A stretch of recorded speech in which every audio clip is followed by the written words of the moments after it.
Hey guys, this is part 7 of my trip to Papua New Guinea. If you haven't seen the previous episodes, I made a playlist on YouTube so you can see them all in one place. In the last episode, I went to see the Japanese tunnels in Rabaul, and I've organized a trip with a guide who's gonna take me up to the volcano. So when I came back from Rabaul to my accommodation in Kokopo, I just wanted to have a shower and go to bed because I was just so tired. I've traveled in one day from Port Moresby to Rabaul, then I went to see the tunnels and it was all really tiring. So I just had a shower, locked myself in the room. I had to make sure there's no mosquitoes anywhere, so I did that, no mosquitoes, so I felt quite safe. Went to bed before dark, so I avoided all the bad mosquitoes, but I didn't have a good night. In the middle of the night, I got woken up by a massive earthquake. So it was the first out of 3 that night. So literally, I'm asleep and then my bed starts moving and everything's shaking. So I'm just jump up thinking, am I supposed to go out or in? But then it sort of stopped. So it was just a few seconds and it stopped. Then you obviously can't fall asleep again for an hour. And when you finally do, there's another one. So there were 3 big earthquakes that night. And the only thing what was in my head was thinking, I'm going to the volcano tomorrow. Is this safe? So I literally didn't have any sleep really because it was just frightening. Anyway, in the morning, I wake up and I meet Manfred, the German guy, and another guy called Matt from Argentina who's staying there as well. And they come in with me to the volcano. So we all chatting if it's safe. Well, we don't know, but we just go anyway. So we take a bus to Rabaul. And then in Rabaul, we meet the guy I met yesterday. And then we jump on a minibus with him. So we're driving towards the volcano and we turn off from the last road in Rabaul into what used to be town. But there's nobody anymore. There's only few houses on the side. And there's one hotel what some guy is trying to still run, which is really difficult because there's never-ending ashfall and mudslides and these problems what the volcano is creating. So most people already moved somewhere else. We drove as far as we possibly could because then the road ends and then you have to walk the rest.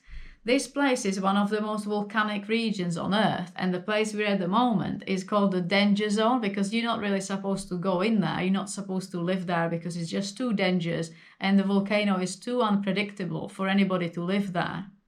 We start walking towards the volcano and then we meet a few people around. So there are some locals still living in the area. They know how dangerous it is, but they just live there all their lives.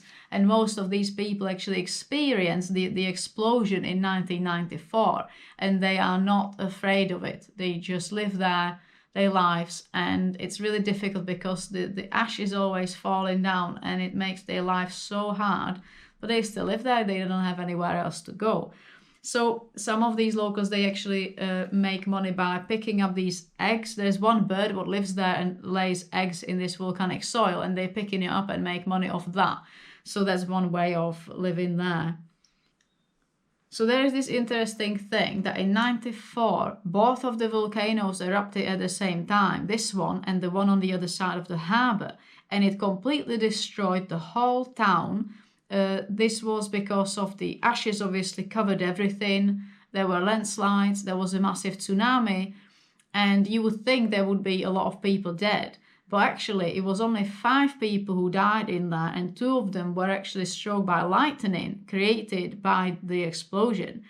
So I was asking the guide, how is this possible? How did they manage to evacuate everyone and what happened? And this was really interesting what he said. So obviously they do have scientists and seismic surveys and seismic stations and all this because it's crazy volcanic area. But somehow they can't predict anything. They can maybe just guess things and maybe prevent stuff, but they can't really see much. But these locals are amazing. So this guide is living there all his life and he has experience with these earthquakes and he knows what's going on. So he said that he knows that if the ground is moving from side to side, then it's okay. As soon as the ground is moving up and down, that it's bad and they need to leave. And they also following their animals. So they have dogs and other animals around, and they know that the animals can fear natural disaster way before any scientist. So they're just following all this. So at that time when it exploded, basically they already, like a lot of people already evacuated themselves somewhere into far, like into the bushes, before they got the official message from town that they should evacuate. So I found this absolutely amazing, how they just, you can't see any fear in his eyes. He's fine because he just believes himself. And clearly it worked, because they had such a little notice from town to evacuate at a time, that they are just like so cool, following their instinct. So we're on top of the volcano, then the ground is smoking, there's like steam coming out of it. Then on the other side there are these beautiful views over the harbour in Rabaul. Then the soil is really warm, it's even hot in places. You can't really breathe because there's this sulfur. You need to have some face mask, like you actually supposed to have gas mask, but I only had some cover, and you can't really breathe properly. But you sort of feel safe because you have the guide who told you it's not gonna explode, so you just hope that it's fine. And to be honest, you don't really think that it could happen to you. You just there and you think, oh yeah, it's just smoking in here, but actually it's gonna explode quite soon. I took snorkeling goggles with me to Papua New Guinea because I was thinking that I might be able to go and do some snorkeling in Rabaul around these shipwrecks. But when I was going to the volcano, I just thought I'll take it with me up there just so I'm able to take some unusual, weird, cool pictures. It is quite scary to be stood on top because it's all black. Then there are big boulders, which they were like spot from the volcano on top of this ash sand. Then it's smoke everywhere, you can't see anything, you can't really breathe properly, and then that there's no life, like there are no birds around there. And you look down and you see that there is a lot of buried life underneath this ash. There are even some rooftops, you can just see that like coming out of the ash. So overall it's quite scary. And then on the other hand, you have these locals who just don't give a shit. They just live their day life. They know it's gonna happen at some point. They don't know how soon, but they know it's gonna probably explode, because they know that every one of them will experience at least 1 or 2 explosions in their life. So they don't fear the volcano. It's their home and they want to stay. And some people, if they had choice, they would move somewhere else. Maybe they don't, because that's where they were born and that's where they're gonna stay.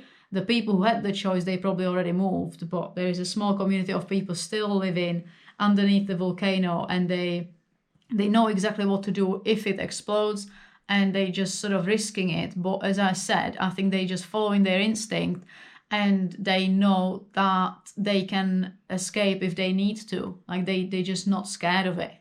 The craziest thing is that yesterday the volcano was not even smoking. The day I was stood on it was 19th of July. Then on the 6th of August, there was like a little explosion. So on the 8th of August, scientists went and did some surveys and inspection, found that there was some explosion and there was some debris on top of it. They left, basically told everybody that nobody is allowed to go up there. And then the volcano erupted on the 29th of August. So the smoke and the ashes went up to 18 kilometers high. Then there was a lot of earthquakes all the way until the end of September. So like, how crazy is this? The best thing is that nobody died. I know that the scientists tell you that something's gonna happen and they predict stuff, but I would rather believe that it's the cool locals who just follow their dogs and animals, that they just evacuate themselves and run into the bushes when they feel like that the earth is moving up and down. Thank you so much for watching. If you would like to see the previous episode when I went to see the Japanese tunnels, please click here. If you would like to see the next episode from the Mask Festival, please click here. And don't forget to subscribe to my channel. Bye!